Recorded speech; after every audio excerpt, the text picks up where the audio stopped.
പുതിയൊരു വീഡിയോയിലേക്ക് ഏവർക്കും സ്വാഗതം. എന്തെങ്കിലും കാരണവശാൽ നമുക്ക് നമ്മളുടെ പേര് മാറേണ്ടതായ ഒരു സാഹചര്യം വന്നാൽ അതിന് നമുക്ക് എന്ത് ചെയ്യാൻ കഴിയും എന്നതാണ് ഇന്നത്തെ വീഡിയോയിലൂടെ പറഞ്ഞു തരാൻ പോകുന്നത്. ചിലരുടെ പേര് ഒറ്റ പേര് മാത്രമായിരിക്കും, അതായത് അയാളുടെ രേഖകളിൽ ഒരു പേര് മാത്രമേ രേഖപ്പെടുത്തിയിട്ടുണ്ടാവൂ. ഇനീഷ്യൽ ഉണ്ടാവില്ല, പിതാവിൻ്റെ പേരുണ്ടാവില്ല, അതല്ലെങ്കിൽ കുടുംബ പേരുണ്ടാവില്ല. ഇതൊക്കെയാണ് സാധാരണ നിലയിൽ നമ്മൾ പേരിടുമ്പോൾ ശ്രദ്ധിക്കാറുള്ളത്. ആരുടെ പേരാണെങ്കിലും സാധാരണ നിലയിൽ ആരുടെ പേരാണെങ്കിലും ഒന്നുവരിൽ പേരിൻ്റെ കൂടെ ഇനീഷ്യലോ അതല്ലെങ്കിൽ പിതാവിൻ്റെ പേരോ അതല്ലെങ്കിൽ കുടുംബ പേരോ ഒക്കെ ചേർത്താണ് പേര് രേഖകളിൽ നമ്മൾ ചേർക്കാറുള്ളത്. എന്നാൽ പലരുടെയും പേരിൽ അതേപോലെ കണ്ടുകൊള്ളണമെന്നില്ല. ഇത്തരം സന്ദർഭങ്ങളിൽ നമുക്ക് ഉദ്ദേശിക്കുന്ന രൂപത്തിൽ നമ്മളുടെ പേരിനെ എങ്ങനെ മാറ്റിയെടുക്കാം എന്നതാണ് ഇന്ന് സംസാരിക്കാൻ പോകുന്നത്. ഈ പേരുമാറ്റം എന്നല്ല, നമുക്ക് എന്തെങ്കിലും ഇതേപോലുള്ള അത്യാവശ്യങ്ങൾ ഉണ്ടാവുകയാണ് എങ്കിൽ നമ്മൾ ആദ്യം മനസ്സിലാക്കേണ്ടത് ഈ ഒരു പ്രശ്നം നമുക്ക് എവിടെ ചെന്നാൽ പരിഹരിച്ച് കിട്ടും എന്നതാണ്.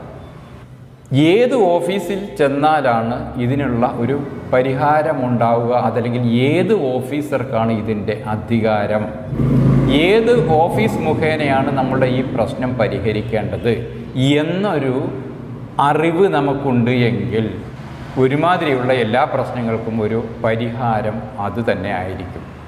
അടിസ്ഥാനപരമായിട്ട് ഇത് മനസ്സിലാക്കുക എന്നുള്ളതാണ് ഏറ്റവും പ്രധാനം. ഇനി പേരുമായി ബന്ധപ്പെട്ട കാര്യം, നമുക്ക് നമ്മളുടെ പേരിൽ എന്തെങ്കിലും ചേഞ്ച് വരുത്തേണ്ടതുണ്ട് എങ്കിൽ അതോടൊപ്പം തന്നെ സിഗ്നേച്ചറിൽ ചേഞ്ച് വരുത്തേണ്ടതുണ്ട് എങ്കിൽ ചിലർക്ക് അവരുടെ ഇപ്പോഴത്തെ സിഗ്നേച്ചർ അത്ര രസമായിട്ട് തോന്നുന്നുണ്ടാവില്ല. കാരണം നമ്മൾ 10ാം ക്ലാസ്സിൽ പഠിക്കുന്ന കാലത്താണ് ആദ്യമായിട്ട് സിഗ്നേച്ചർ ഇട്ട് പഠിച്ചത്. ആ സിഗ്നേച്ചർ ഇപ്പോൾ നമ്മൾ ഉന്നത വിദ്യാഭ്യാസമൊക്കെ നേടിയതിന് ശേഷം അതേ സിഗ്നേച്ചർ തുടർന്നു പോകുന്നത് പലർക്കും ഒരു നാണക്കേടായിട്ട് തോന്നാറുണ്ട്. അപ്പോൾ ഇതൊന്ന് മാറ്റിയാൽ കൊള്ളാം എന്ന് ആഗ്രഹിക്കുന്നുവെങ്കിലും അത്തരക്കാർക്കും അവരുടെ സിഗ്നേച്ചർ മാറ്റിയെടുക്കാൻ കഴിയും. ഇതിനെല്ലാം എന്താണ് ചെയ്യേണ്ടത് എന്നാണ് നാം മനസ്സിലാക്കേണ്ടത്. അടിസ്ഥാനപരമായിട്ട് ഇത്തരത്തിലുള്ള ചേഞ്ചസ് വരുത്തുവാൻ, പേര് മാറ്റുകയോ അതല്ലെങ്കിൽ സിഗ്നേച്ചർ മാറ്റം വരുത്തുകയോ ചെയ്യണം എന്നുണ്ടെങ്കിൽ നമ്മൾ ചെയ്യേണ്ടത് ഗസറ്റിൽ കാര്യം പരസ്യപ്പെടുത്തുക എന്നുള്ളതാണ്. എൻ്റെ ഇപ്പോഴത്തെ പേര് ഇന്നതാണ്, ഞാൻ ഇനി മുതൽ ഇന്ന പേരിലാണ് അറിയപ്പെടുക എന്ന് നമ്മൾ പരസ്യപ്പെടുത്തുക എന്നാൽ ഗസറ്റിലൂടെ പരസ്യപ്പെടുത്തുകയാണ് നമ്മൾ ചെയ്യേണ്ടത്. ഗസറ്റ് ആണല്ലോ ഗവൺമെൻറ് രേഖ എന്ന് പറയുന്നത്. അപ്പോൾ ഇത്തരം തിരുത്തലുകൾ നമ്മൾ ഗസറ്റ് വിജ്ഞാപനത്തിലൂടെ പരസ്യപ്പെടുത്തിയാൽ നമുക്ക് ഇത്തരത്തിലുള്ള ആവശ്യങ്ങൾ നിർവഹിക്കാൻ കഴിയും. അപ്പോൾ ഗസറ്റിൽ പരസ്യം ചെയ്യണമെങ്കിൽ നമ്മൾ എന്താണ് ചെയ്യേണ്ടത്, ആരെയാണ് സമീപിക്കേണ്ടത് എന്നാണ് ഇനി മനസ്സിലാക്കേണ്ടത്. ഏതെങ്കിലും പരസ്യ ഏജൻസിയെ സമീപിച്ചിട്ട് കാര്യമുണ്ടോ? ഇല്ല. മറിച്ച് ഇതുമായി ബന്ധപ്പെട്ട ഗവൺമെൻറ് ഓഫീസിനെ സമീപിക്കുക എന്നുള്ളതാണ് പരിഹാരം. അപ്പോൾ ഏത് ഓഫീസിലാണ് സമീപിക്കേണ്ടത് എന്നാണ് നാം മനസ്സിലാക്കേണ്ടത്. ഇതുമായി ബന്ധപ്പെട്ട് 2 ഓഫീസുകളെയാണ് പരിചയപ്പെടുത്തേണ്ടത്. ഈ 2 ഓഫീസുകൾ മുഖേനയാണ് നമുക്ക് ഈ ഒരു പ്രശ്നം പരിഹരിക്കാൻ കഴിയുക.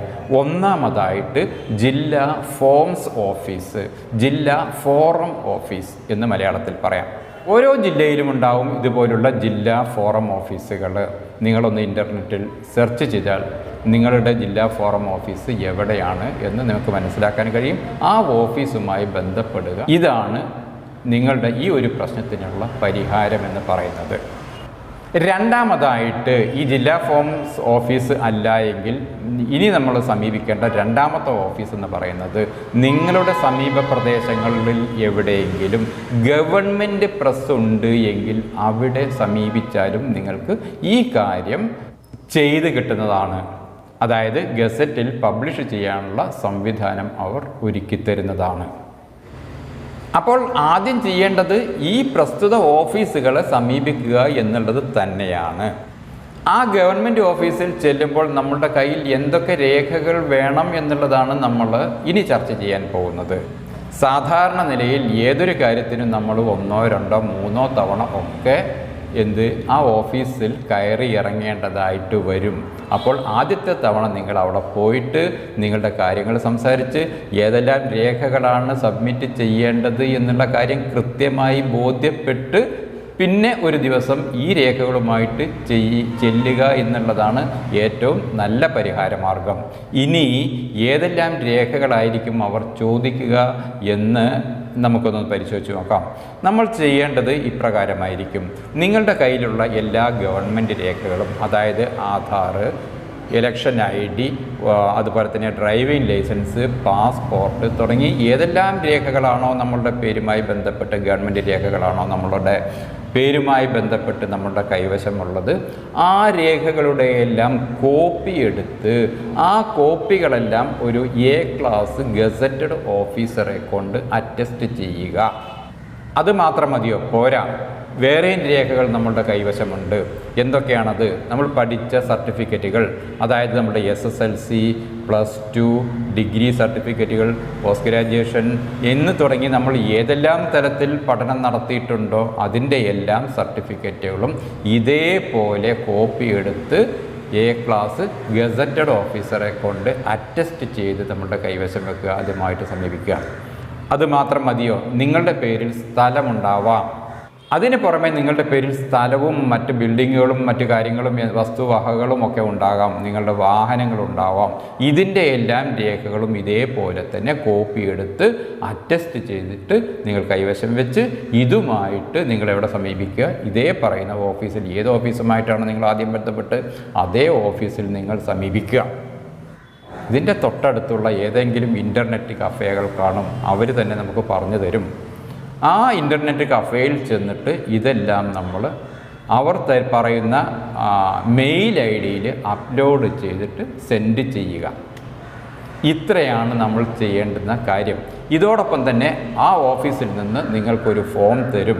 ആ ഫോം നമ്മൾ യഥാവിധി ഫില്ല് ചെയ്യുക. അതിൻ്റെ അടിയിൽ ഒരു അഫിഡവിറ്റ് ഉണ്ടാകും, ഒരു സത്യവാങ്മൂലം നമ്മൾ ഒപ്പിട്ട് കൊടുക്കേണ്ടതുണ്ടാകും. അതെല്ലാം സൈൻ ചെയ്യേണ്ട സ്ഥലങ്ങളിൽ സൈൻ ചെയ്ത് അവിടെ സബ്മിറ്റ് ചെയ്യുക.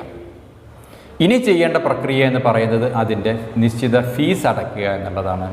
ഇത് ഒരു 2000 രൂപയിൽ ഒതുങ്ങി നിൽക്കുന്ന ഒരു പ്രക്രിയ മാത്രമാണ്, കൂടുതൽ ചിലവുകളൊന്നുമില്ല.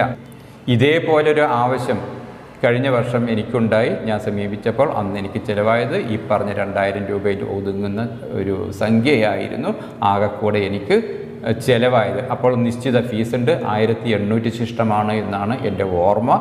നിശ്ചിത ഫീസ് അവിടെ തന്നെ നിങ്ങൾക്ക് അടയ്ക്കാനുള്ള സൗകര്യവും ഉണ്ടായിരിക്കും. അതല്ല എങ്കിൽ അവർ പറയുന്ന ട്രഷറിയിൽ കൊണ്ടടയ്ക്കുക. അത് ഓഫീസിൽ നിന്ന് നിങ്ങളോട് ഫീസ് അടയ്ക്കാൻ വേണ്ടിയിട്ട് എവിടെയാണോ കൊണ്ടുപോയി ഫീസ് അടയ്ക്കാൻ വേണ്ടി പറയുന്നത് അവിടെ കൊണ്ടുപോയിട്ട് അതിൻ്റെ ചെല്ലാൻ സഹിതം ഓഫീസിൽ നമ്മൾ സമീപിക്കുക. അതിൻ്റെ കോപ്പി എടുത്ത് വെച്ചതിന് ശേഷം ചെല്ലാൻ കൊടുക്കേണ്ടടുത്ത് കൊടുക്കുക. ഇത്രയേ നമുക്ക് പണിയുള്ളൂ. പിന്നീട് അവർ നമ്മളോട് പറയും 2-3 ആഴ്ചയ്ക്കുള്ളിൽ നിങ്ങളുടെ ഈ പരസ്യം ഗസറ്റിൽ വരുന്നതാണ് എന്ന് പറയും. എന്ന് മാത്രമല്ല അതിൻ്റെ കോപ്പി ആയിരിക്കും നമുക്ക് അവർ അയച്ചു തരിക. ഇപ്പോൾ അങ്ങനെയാണ് ചെയ്യുന്നത്. അതിൻ്റെ കോപ്പി PDF ആയിട്ട് നമുക്ക് കൊടുത്തിരിക്കുന്ന മൊബൈൽ ഫോണിലേക്കും അതുപോലെ തന്നെ കൊടുത്തിരിക്കുന്ന മെയിൽ ID അവർ ഇതിൻ്റെ കോപ്പി അയച്ചു തരും. ഇങ്ങനെ ഇതിൻ്റെ കോപ്പി നമ്മളുടെ കൈവശം കിട്ടിയാൽ അതിൻ്റെ ഫ്രണ്ട് പേജും അതോടൊപ്പം തന്നെ നമ്മൾ എന്താവശ്യത്തിന് വേണ്ടിയിട്ടാണ് സമീപിച്ചത് ആ പരസ്യം വന്നിട്ടുള്ള ആ പേജും നമ്മൾ കോപ്പി എടുത്ത് സൂക്ഷിച്ചു വെക്കുന്നതോടുകൂടി ഈ പ്രക്രിയ പൂർത്തിയാകുന്നതാണ്.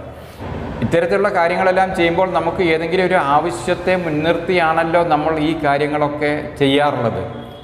മുഖ്യമായിട്ടും നമ്മളുടെ പാസ്പോർട്ടിൽ പേര് തിരുത്തേണ്ടി വരുന്ന സന്ദർഭങ്ങളിലൊക്കെയാണ് നമ്മൾ ഇത്തരമൊരു ആവശ്യവുമായിട്ട് അധികം നമ്മൾ സമീപിക്കാറുള്ളത്. അപ്പോൾ നമ്മളെന്ത് ചെയ്യണം? ഈ പറഞ്ഞ ഈ 2 കോപ്പികൾ സഹിതം, ഏതൊക്കെ 2 കോപ്പികൾ? ഈ പറഞ്ഞ PDF-ൻ്റെ ഫസ്റ്റ് പേജ്, ഗസറ്റിൻ്റെ ഫസ്റ്റ് പേജും അതോടൊപ്പം തന്നെ നമ്മളുടെ പരസ്യം വന്നിട്ടുള്ള ആ പേജും അതിൻ്റെ 2ൻ്റെയും കോപ്പിയും എടുത്ത് നമ്മൾക്ക് എവിടെ സമീപിക്കാവുന്നതാണ്? നമ്മൾക്ക് പാസ്പോർട്ട് ഓഫീസിൽ മറ്റും സമീപിക്കുക. അതോടൊപ്പം തന്നെ നമ്മുടെ രേഖകളിൽ മറ്റു രേഖകളിൽ പേര് തിരുത്തുന്നതിന് വേണ്ടിയിട്ടും ഇത് ഉപയോഗപ്പെടുത്താം. അതായത് ആധാറിൽ പേര് തിരുത്താം, അതുപോലെ തന്നെ നമ്മുടെ ഇലക്ഷൻ ID-യിലും ഡ്രൈവിംഗ് ലൈസൻസിലും ഒക്കെ നമുക്ക് പേര് തിരുത്തുന്നതിനും ഒക്കെ ഇത് നമുക്ക് ഉപയോഗപ്പെടുത്താവുന്നതാണ്.